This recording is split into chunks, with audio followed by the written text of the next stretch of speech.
Hi guys, good morning. Ang topic natin ngayon is about placement and multiple accounts. First, let me discuss ang multiple accounts, kung bakit natin kailangan mag-multiple accounts. I will give you an example comparison between a single account and multiple account. Ganito po yan. Bakit kailangan natin mag-multiple account? For example, this is you. Okay? So, for example, meron ka ng downline sa left. So, ito yung left, ito yung right. So, let's say, sabihin natin si A. No?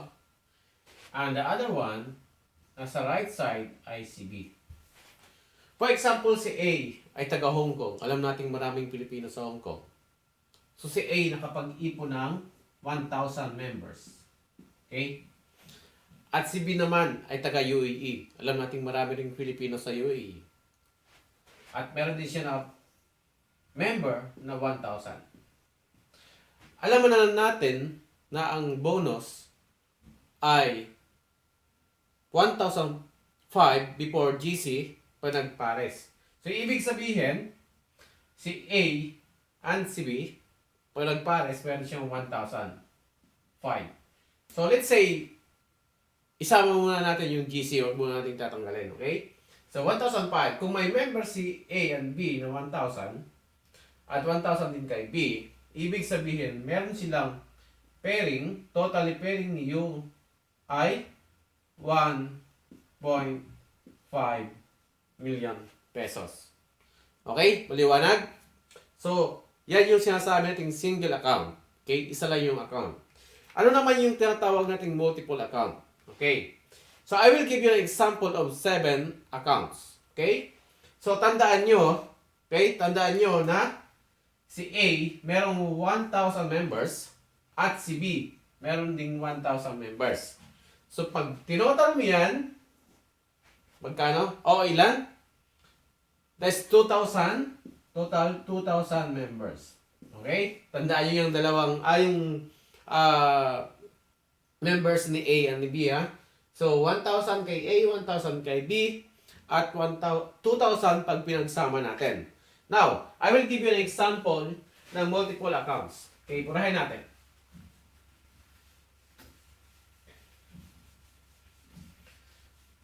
So, alam naman natin na ang UPS ay tinatawag nating binary. So, may mga tinatawag tayong linear at binary sa multi-level marketing. No, so, ang UPS ay binary. Okay, so, again, gumawa tayo ng isang bilog sa taas. At ikaw yon. So, dahil kailangan natin mag-multiple account, sabihin natin siya ay si U1. Okay? So, U1, meron siyang another account dito sa left.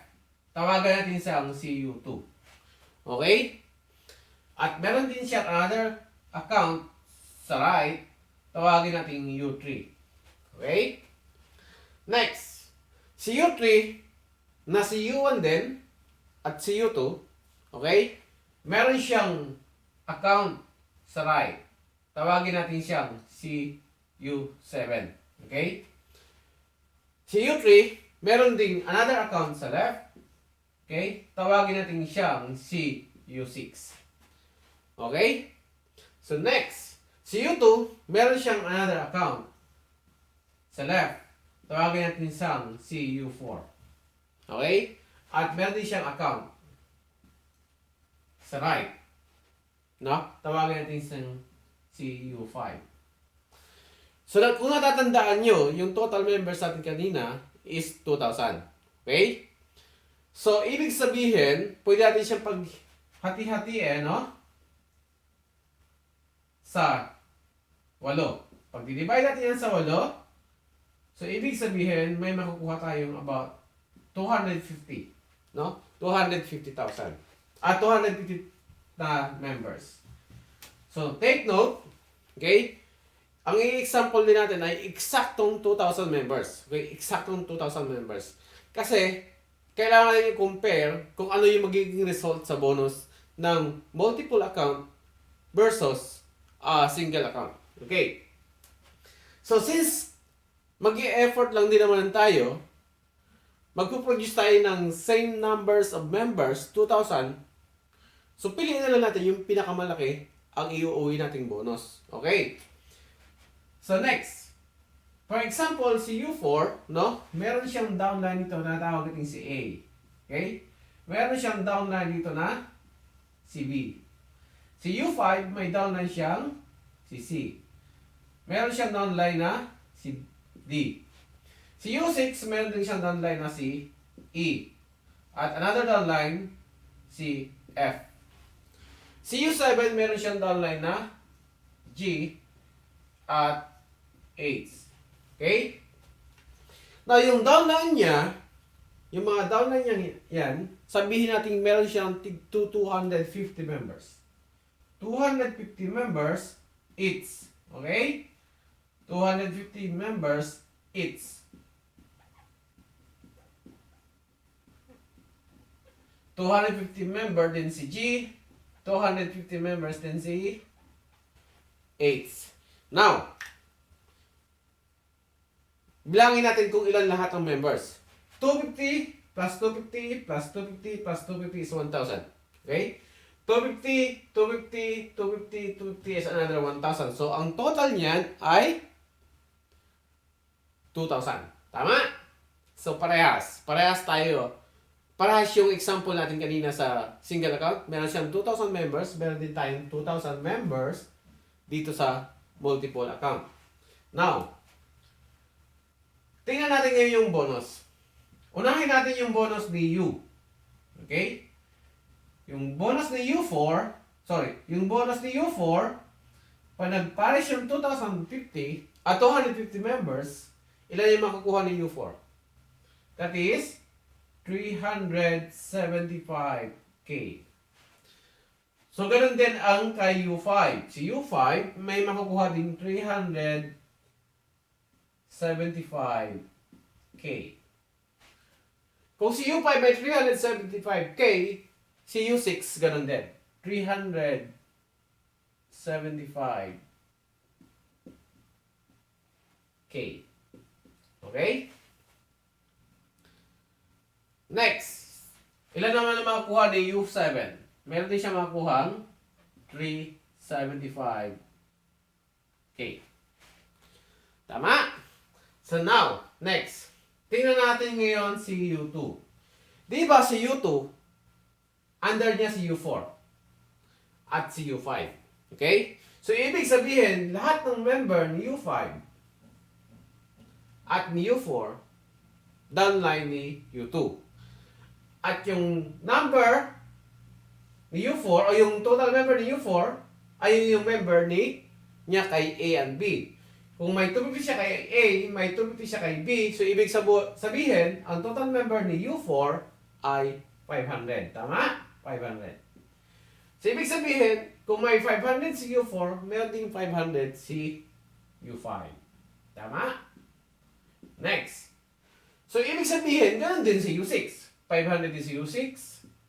500 din si U7. Now, tingnan natin ngayon. Okay? So si U4 is nasa left ni U2. Si U5 nasa right ni U2. Tama? Ito yung left ni U2. Ito yung right ni U2. Ito yung left ni U3. Ito yung right ni U3. Now, may 500 siya rito. May 500 siya rito. Okay? Now, downline niya si U5. So U4. Downline niya si A. Downline niya si B. Pero hindi muna natin isasama yun. Para mas magandang i-explain. Kasi buo o yung figure niya, madaling i-compute. Okay? Sabihin na natin na hindi mo na sila kasama o huwag natin isama. Isama na natin yung mga downlines. Yung talagang downlines na na-create nila. Okay? Now, kung may member siyang 500 si U4, may 500 si U5, ibig sabihin may bonus siya rito 750K. Tama? Okay. So now, punta tayo kay U3. Kung si U2, merong 750K, di ba si U3 ganun din? Kasi pare-parehas yung members nila sa ilalim. Tama? So, meron ding 750K si U3. Now, next. Punta tayo kay U1. Di ba si U1, downline niya si U3. Si U2. Sa left. At si U1, downline niya si U3 sa right. So, ibig sabihin, yung lahat ng member ni U4, U5, A, B, C, D ay downline ni U2. So, kung ilan yon, 500 dito, 500 dito, ang total niyan ay 1,000. Tama? May member na 1,000 si U2. Kung may member na 1,000 si U2, ibig sabihin, meron ding 1,000 members si U3. Tama? So, kung ito yung left ni U1, ito yung right, so ibig sabihin, may pera siyang magkano? Meron siyang pairing na 1.5 million. Tama? Next. Ilan lahat? Total natin. Okay? Si U4, meron siyang 375. Si U5, meron siyang 375. Si U6, meron siyang 375. Si U7, meron siyang 375,000. Okay? So, ibig sabihin, ang total niyan, no? Magkakaroon sila ng 1.5 million doon sa apat. Pag pinagsama-sama yan. Next. How about yung total ni U2 tsaka ni U3? Total ni U2. Total ni U2 at U3, meron silang take 750,000 pesos. Tama? So, ibig sabihin, may total din siyang 1.5 million ang total ni U2 and U3. Paano naman si U1? Magkano ang bonus ni U1?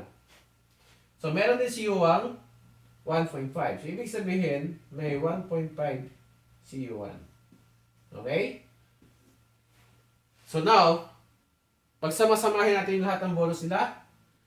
Okay? 15, carry 1, 4.5 million. Okay? So, magkano ang bonus kanina ng single account? Okay? Ang bonus ng single account is only 1.5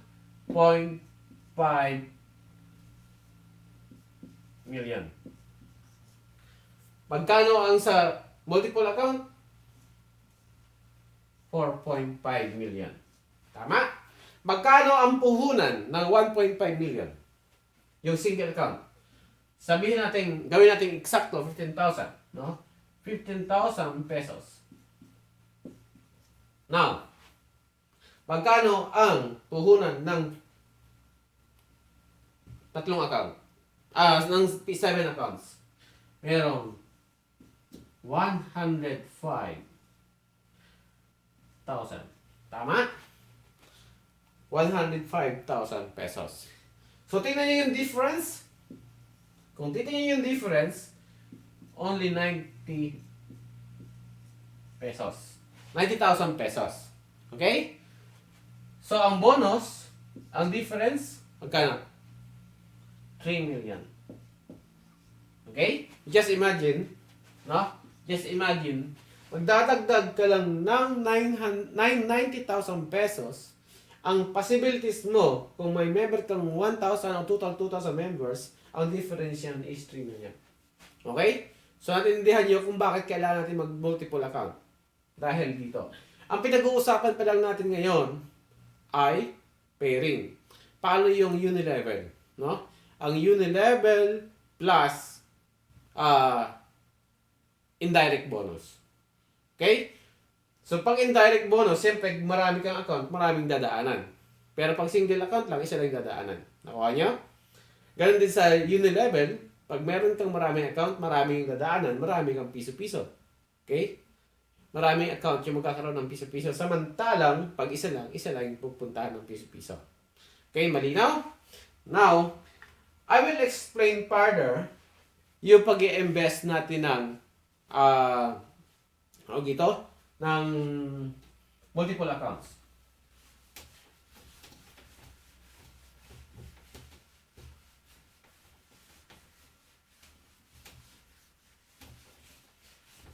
Now, so sabi ko kanina, ang total investment ng multiple account is 105,000, no? Okay. So let's say, gawin natin ulit yung genealogy ni U1, no? Si U1, meron siyang U2, meron siyang U3, si U2 meron siyang U4, meron siyang U5, si U3 meron siyang U6, meron siyang U7.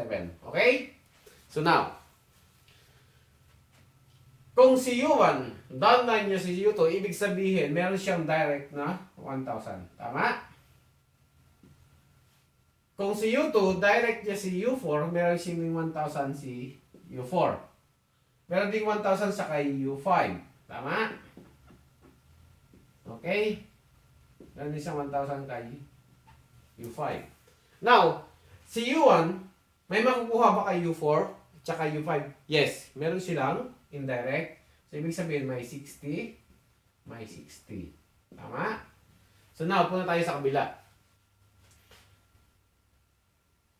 Si U3, direct ni U1. Ibig sabihin, si U1 may makukuha ng 1,000. Tama? Si U3, downline niya si U6. So, ibig sabihin, si U3 may makukuha ng 1,000. Meron din makakuha si U3 kay U7 na 1,000. Tama? Paano naman si U1? May makakuha ba sila kay U6 sa kay... Yes, meron siyang makakuha ng 60. Meron siyang makakuha ng indirect na 60 kay U7.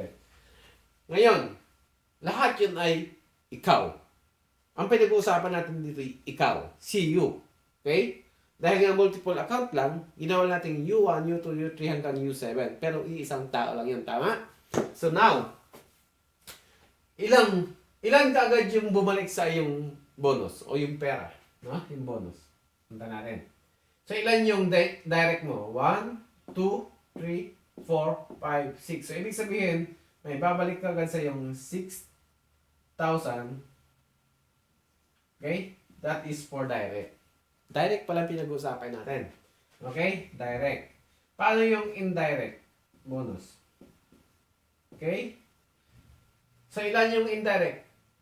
1, 2, 3, 4. Meron siya makakuha 240 na indirect. Ay, di ba may pairing na rin yan? Di ba? Ibig sabihin, si U2, merong pairing siyang B4, tsaka U4 and U5. So, ibig sabihin, si U2 meron siyang 1,005. How about si U3? Di ba meron siyang pairing? Okay? So, meron siyang nakukuha 1,005. Tama? Ngayon, si U1, ilan ba yung downline niya sa kaliwa? Ilan yung downline niya sa kanan? So, 1, 2, 3. 1, 2, 3. So, ibig sabihin, pair yung dalawa, pair ito, pair ito. So, meron siyang total na pairing na 1, 2, 3, 5. Meron siyang 4,005. Tama? So, magkano lahat ang makukuha niya sa pairing? Pairing bonus. Okay? 4, 5, 1, 5, 1, 5, 1, 5. Meron siyang 7,500. Tama? Total 0, 4, 7, 13. So, ibig sabihin, meron ka agad na babalik sa yung 13,740 pesos. No? So, pag nag-member ka ng multiple accounts, hindi mo naman talaga kailangan mag-invest ng 105. Ibawas mo yung 13,000 at least. Kulang-kulang o sobrang lang konti sa 90,000 yung investment mo. Okay? Malinaw? Thank you. So, susunod nating topic ay placement. Okay?